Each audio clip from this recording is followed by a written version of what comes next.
Hi and hello everyone, Anthony Fantano here, the internet's busiest music nerd. What's in a score? A grade, a numerical evaluation. Apparently a lot, or at least there can be, because internet music reviewing pioneers Pitchfork, pitchforkmedia.co, you know who they are. They have seen fit to release a series of explanations for what certain grades within their 10 out of 10 decimal scale mean verbally, and what they say in terms of the quality of the album that they're reviewing. It's also been a while since I've talked about this very topic myself, so I thought it might be worth revisiting because obviously there are still people here and there who will take certain grades certain ways, even though I'm not necessarily intending for them to take away from maybe a 7 out of 10 review that this is like one of the worst, most garbage albums I've ever heard in my life. But before I get into Pitchfork's explanations, let me just say,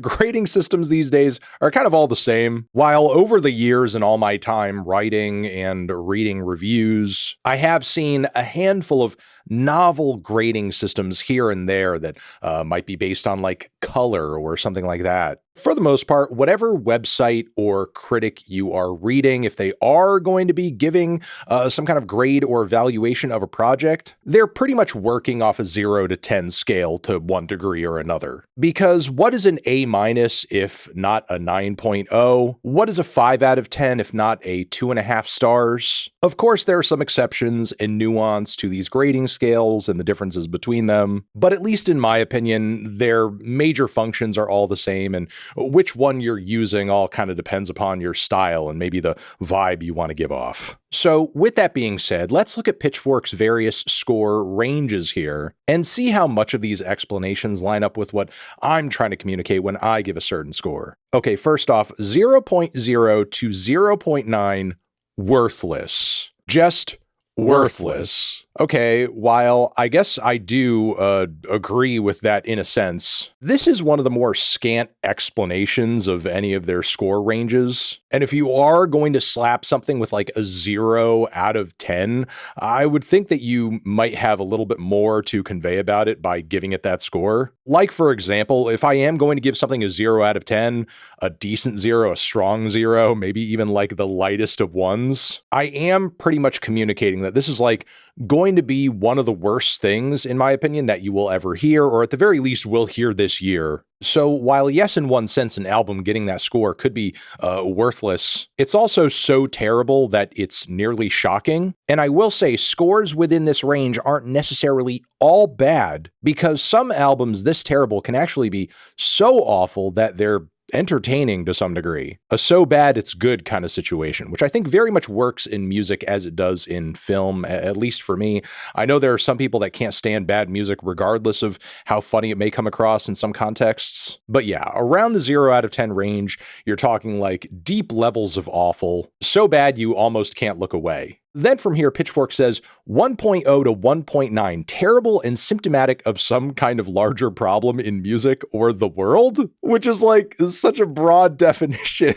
And how large does this problem need to be in order for it to earn this score? Like, tell me on the scale from like Gen Z eating Tide Pods to international armed conflict. Yeah, personally, in order for me to give an album a 1, I don't know if it needs to have like necessarily destroyed lives. Certainly that could help sour my opinion on a record. But for a record landing in this range, yes, in my opinion, it is awful. I absolutely find it annoying, cannot even stand it in the slightest. I foresee myself never ever listening to it again in my life. In fact, even if somebody put a song from it on at a party, I might snicker or be rude about it, which honestly, as much as people kind of like stereotype me as being that sort of guy, rarely am I. For the most part, I don't give a fuck what people play at parties or DJ sets or whatever. But still, to be in this range, truly terrible, truly awful, annoying album, there could be a few bright spots here and there in the track list, but for the most part, this is a very hopeless experience. Okay, Pitchfork says from 2.0 to 2.9, terrible. Okay, so we're going from terrible and it's harming the world in some way to just terrible. This is just terrible without any greater consequences outside of its artistic borders. Personally, I would apply a lot of what I said to the last segment of scores to this one as well. It's just like degrees of awfulness. Because yeah, in the grander scheme of things, there's not that much separation between a decent 2 and a decent 1. Both pretty terrible, terrible projects in my opinion. Now moving up in the Pitchfork scale, things are getting a bit brighter. 3.0 to 3.9, really bad, incompetent, and thoughtless. Now for me personally, if I'm giving something a light 3, a strong 3, something in that range, you're just barely on the cusp of the numbers where things are not going to be read anymore. So while it's terrible and it's awful and I never want to listen to it again for the most part, there could be maybe a track or two that are worth revisiting on this. And maybe the sound, the style fits really snugly within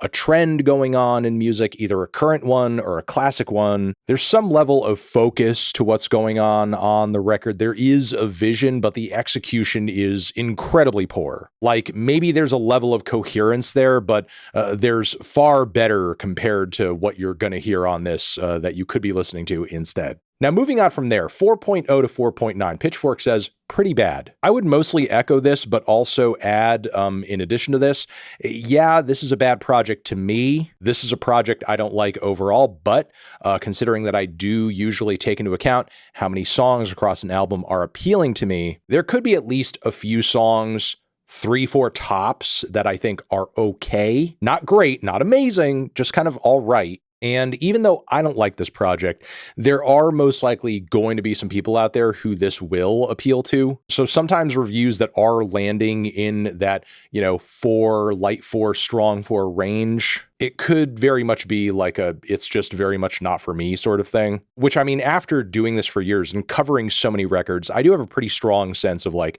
when certain things are truly terrible, truly awful, literally have almost no redeeming value culturally, and when something just simply isn't working for me, either because of my personal preferences for one sound or another, or maybe because of just the process under which I am listening and consuming and pulling certain things apart. Maybe my expectations are too high, higher than that of your average Spotify consumers just sauntering into a random playlist or something. From 5.0 to 5.5, Pitchfork says, not very good, but not a total disaster. And then from 5.6 to 5.9, decent record, a few things going for it, but a handful of major issues overwhelm the experience. I don't entirely disagree, but I would say, especially anything landing in that decent 5 to light 5 range, to me, as far as an overall experience, I'm not trying to communicate the record is like garbage and terrible and absolutely worthless. I'm not liking it. I'm not disliking it. It's just kind of there. It's really like a void of a reaction, I suppose you could say. And when it comes to the idea of a decent album, as Pitchfork just mentioned there, I save that more for,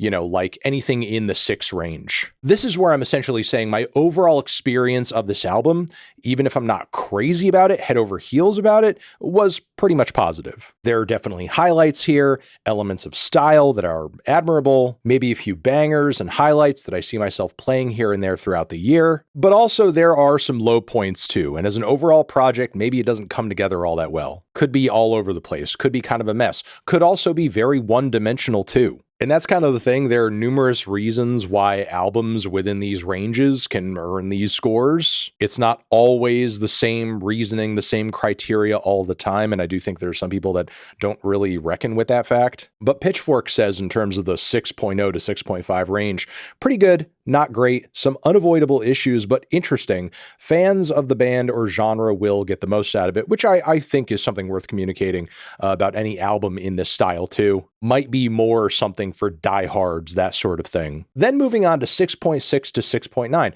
Good record, a few issues, but worth your attention if you're into the band or genre. Maybe starts strong and fades a little by the end. Includes a few songs that don't move the needle, but also has a handful of outstanding moments. This is also a score, a range that I tend to work in when I'm talking about an album, when I am approaching a band or an artist who I think maybe from here had some cool ideas, but maybe they're early on in their career and they're kind of incubating things a little bit still. Meaning this is a score I will throw down when I'm feeling like this is okay, but I see a lot of potential in the future for this possibly. Going to 7.0 to 7.5, very good record. Recommend checking it out. Hardly a dull moment, a great hang.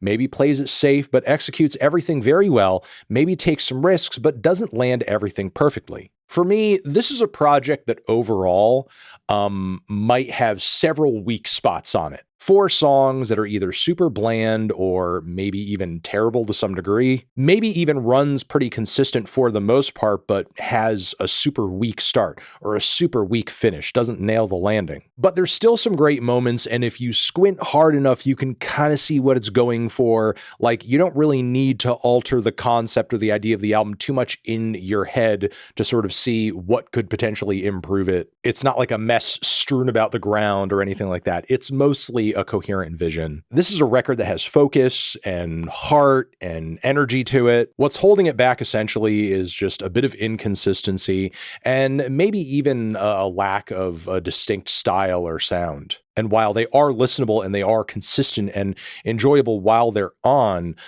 maybe there's not really a whole lot about them that calls me back to it because they don't stand out. All right, moving up to 7.6 to 7.9, excellent record, highly recommended, best in class for its genre, not a bad song on it, which, I mean, love that energy, love that praise, love that positivity.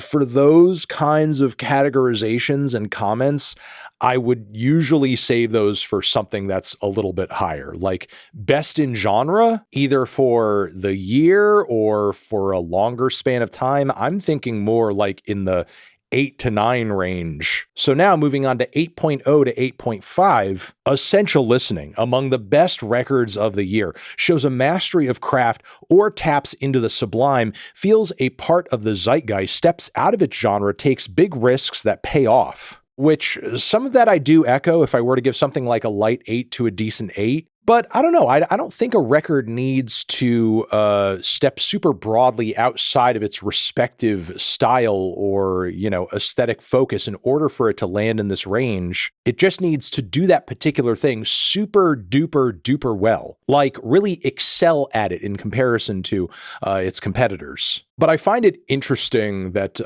Pitchfork is like incorporating commentary here about something feeling like it's a part of the zeitgeist. Which can be something that's very difficult to gauge upon the release of an album. I mean, for sure, there are certain musical trends and eras and cycles that come in with a lot of hype. And, it certainly feels like there's something going on there when the album drops. A moment is occurring. But sometimes that can just kind of serve as a distraction and ends up kind of petering out very quickly down the road once all the hype is dead. And then you've really done nothing more other than just like invest in a stock that ended up just crashing 6 months later. And sometimes what truly does become the zeitgeist, that takes like years to actually build up in terms of like influence.